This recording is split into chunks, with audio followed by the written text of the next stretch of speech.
ದಿನಾಂಕ 11 ನವೆಂಬರ್ 2025ರಂದು ನಮ್ಮ cyber crime police ಸ್ಟೇಷನ್ನಲ್ಲಿ ಒಂದು ISD ಮತ್ತು ಒಂದು ಅನಾಮಧೇಯ ಪತ್ರದ ಆಧಾರದ ಮೇಲೆ ಸಿಕ್ಕಿದ ಮಾಹಿತಿ ಆಧಾರದ ಮೇಲೆ ಒಂದು FIR ದಾಖಲು ಮಾಡಲಾಗಿತ್ತು. ಇನ್ಫಾರ್ಮೇಷನ್ ಟೆಕ್ನಾಲಜಿ ಆಕ್ಟ್ ಕಾಯ್ದೆ ಅಡಿಯಲ್ಲಿ ಈ FIR ದಾಖಲು ಮಾಡಲಾಗಿತ್ತು. ಇದರ ಆಧಾರದ ಮೇಲೆ ನಮ್ಮ ACP ಸೈಬರ್ ಮತ್ತು ACP ಕ್ರೈಮ್ ಶ್ರೀ ರಘು ಮತ್ತು ಇನ್ಸ್ಪೆಕ್ಟರ್ BR ಗಡ್ಡೇಕರ್ ಮತ್ತು ಅವರ ತಂಡ ಅಲ್ಲಿ ಆಜಮ್ನಗರ್ ಏರಿಯಾನಲ್ಲಿ ಒಂದು ರೇಡ್ ಮಾಡಿದರು. ರೇಡ್ನಲ್ಲಿ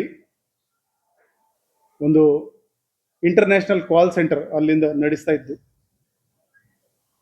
ಪ್ರೈಮರಿ ಮಾಹಿತಿನಲ್ಲಿ ಆ ದಿನ ನಾವು ಹೇಳಿದ್ವಿ ಹಳೆ ಪ್ರೆಸ್ ಕಾನ್ಫರೆನ್ಸ್ನಲ್ಲಿ, ಅಮೆರಿಕನ್ ನಾಗರಿಕರಿಗೆ ಇವರು ಮೋಸ ಮಾಡ್ತಾ ಇದ್ರು ಅಂತ.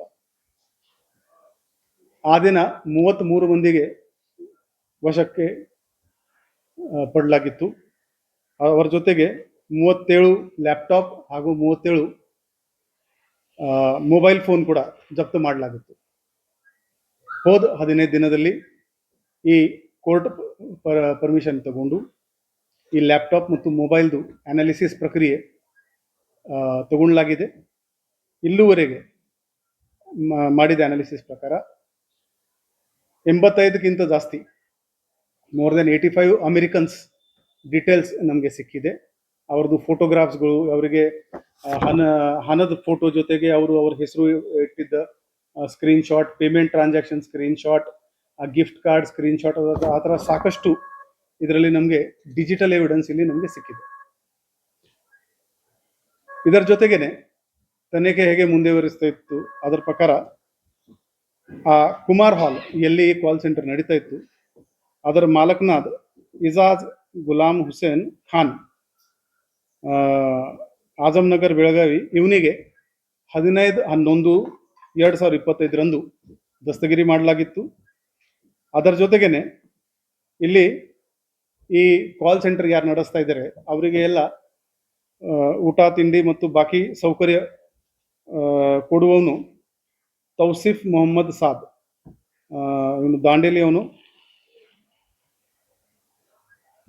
ಇವನಿಗೆ ಕೂಡ ದಿನಾಂಕ 24/21/2025ರಂದು ದಸ್ತಗಿರಿ ಮಾಡಲಾಗಿದೆ.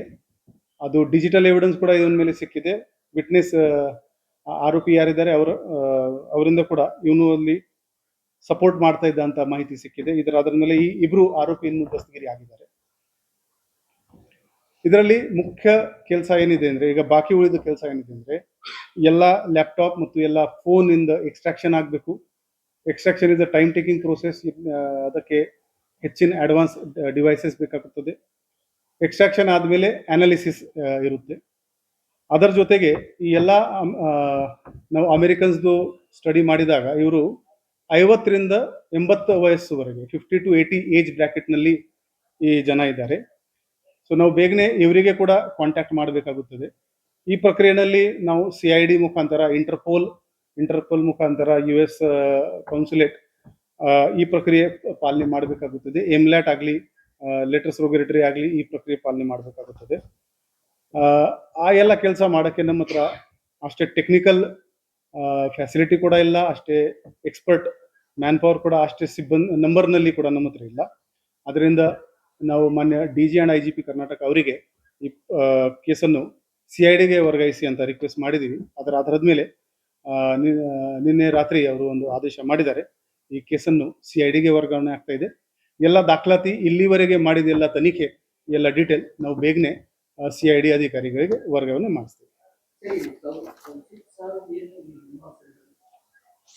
ಇವನು ಕಾಂಟ್ಯಾಕ್ಟ್ ನಲ್ಲಿ ನಮಗೆ ಸಿಕ್ಕಿದ್ದಾನೆ. ಇವರದು ಏನೇನು ನಾವು ಆರೋಪಿಗಳನ್ನು ದಸ್ತಗಿರಿ ಮಾಡಿದ್ದೀವಿ ಅದರಲ್ಲಿ ಅವನು ಫ್ಯಾಸಿಲಿಟೇಷನ್ ಮಾಡ್ತಾ ಇದ್ದ ಅಂತ ಗೊತ್ತಾಗಿದೆ. ಇನ್ನು ಫರ್ದರ್ ಇನ್ವೆಸ್ಟಿಗೇಷನ್, ಈಗ ನಿನ್ನೆನೇ ಅರೆಸ್ಟ್ ಆಗಿದ್ದಾನೆ ಅವನು, ಫರ್ದರ್ ಇನ್ವೆಸ್ಟಿಗೇಷನ್ ಗೊತ್ತಾಗ್ತದೆ.